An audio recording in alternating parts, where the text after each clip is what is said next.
Romanos capítulo 3. ¿Cuál es la ventaja de ser judío? ¿Y de qué sirve la circuncisión? De mucho, desde cualquier punto de vista. En primer lugar, fue a los judíos a quienes Dios confió sus palabras.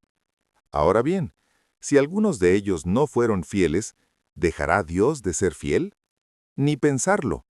Más bien se comprobará que Dios es fidelidad, mientras que el hombre no cumple, como lo dice la Escritura. Reconocerán que dices la verdad, y saldrás ganando si te quieren juzgar. Pero si nuestra maldad demuestra que Dios es justo, ¿qué diremos? ¿Que Dios es injusto cuando se enoja y nos castiga? Hablo según la lógica humana. De ninguna manera, porque entonces, ¿cómo podría Dios juzgar al mundo? Pero si la mentira mía hace resaltar la verdad de Dios, siendo así mayor su gloria, ¿cómo me tratarán de pecador? Entonces no te queda más que hacer el mal para que resulte el bien. Algunos calumniadores nuestros dicen que esa es nuestra enseñanza, pero son palabras de las que deberán responder. Entonces, ¿tenemos alguna superioridad? De ninguna manera, pues acabamos de demostrar que todos, tanto judíos como no judíos, están sometidos al pecado. Como dice la Escritura, no hay nadie bueno ni siquiera uno. No hay un sensato para que busque a Dios.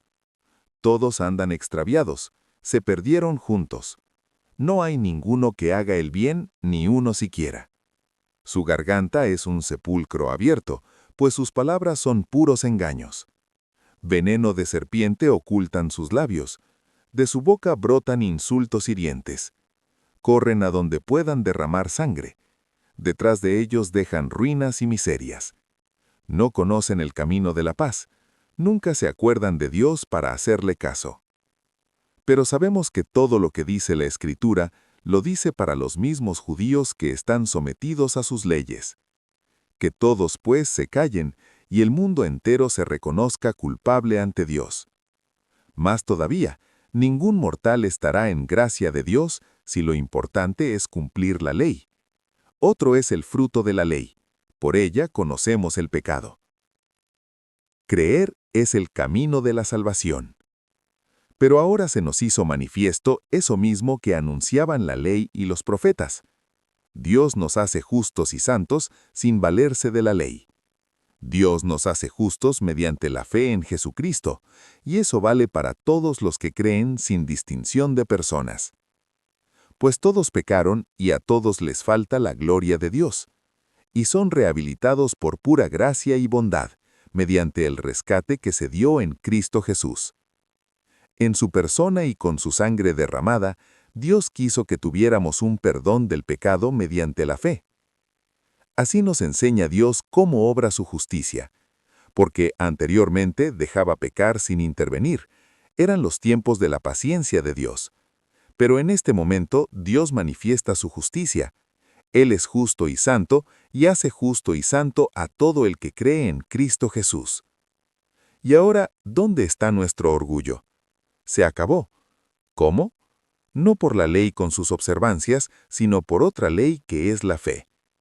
Pues nosotros decimos que uno está en gracia de Dios por la fe, y no por el cumplimiento de la ley. De otra manera, Dios sería solo el Dios de los judíos, pero ¿no lo es también de todos los hombres? Claro que sí, pues hay un solo Dios que salvará por medio de la fe, tanto al judío circuncidado como a los no circuncidados. ¿Negamos entonces el valor de la ley por lo que decimos de la fe? De ninguna manera. Más bien colocamos la ley en su verdadero lugar. Explicación. ¿Cuál es la ventaja de ser judío? ¿De qué sirve la circuncisión? Esta era la pregunta de los judíos cuando Pablo los invitaba a convertirse tal como a los otros. Se parecían a algunos católicos de hoy que, al ver cómo la Iglesia nos pide una renovación interior, dicen, ¿para qué? Si ya he sido bautizado. Es algo grande en todo sentido. El bautismo nos hace entrar en el pueblo de Dios. Nos da título de nobleza, pero al mismo tiempo nos entrega la responsabilidad de portarnos como discípulos de Cristo. No es un seguro de vida que nos permita vivir cómodamente. Por la ley conocemos el pecado. Muchas veces en la presente carta se hablará de la ley. Desde ya digamos que la ley judía o ley de Moisés designa el conjunto de las leyes religiosas, litúrgicas, morales y sociales que regían al pueblo de Israel. Pero en las cartas de Pablo, la ley designa a veces la Biblia y otras veces la religión judía. Pablo ha establecido hasta aquí 2 puntos. El mundo vive en el pecado. La ley del Antiguo Testamento no basta para salvarse. Presenta entonces la buena nueva. Dios nos vino a salvar por Cristo. Dios no acepta la situación actual del hombre, aunque éste esté acostumbrado con su condición mediocre. A todos les falta la gloria de Dios. Él nos llama a compartir su gloria, es decir, todo lo que lo hace misterioso, grande, feliz y eterno. Dios nos ha creado para entrar en comunión con Él, y como está fuera de nuestro alcance, Él nos tiende la mano y nos hace justos. Ya dijimos que Pablo habla de justicia de Dios para designar la manera suya de comunicar al hombre su propia santidad. Dios hace que el hombre sea justo y santo. Aquí, frente al hombre que cree hacerse justo por haber cumplido todos los ritos y mandamientos, Pablo dice, es Dios quien perdona al hombre y lo recibe como amigo. Dios da su propia justicia, es decir, que el hombre recibe de la perfección y el amor que están en Dios mismo. A Pablo le es muy difícil expresar el misterio de nuestra salvación con los términos religiosos de su tiempo, que, todos, se referían a un Dios violento. Habló de justicia de Dios, pero tuvo que precisar que esa justicia era antes que nada intervención misericordiosa que nos hace santos. Habló de cólera, pero ésta desemboca en la venida del Salvador. Ahora nos dice que la sangre de Cristo fue derramada para expiar nuestros pecados. Pero no se trata de que Dios, enojado, exija los sufrimientos de un inocente.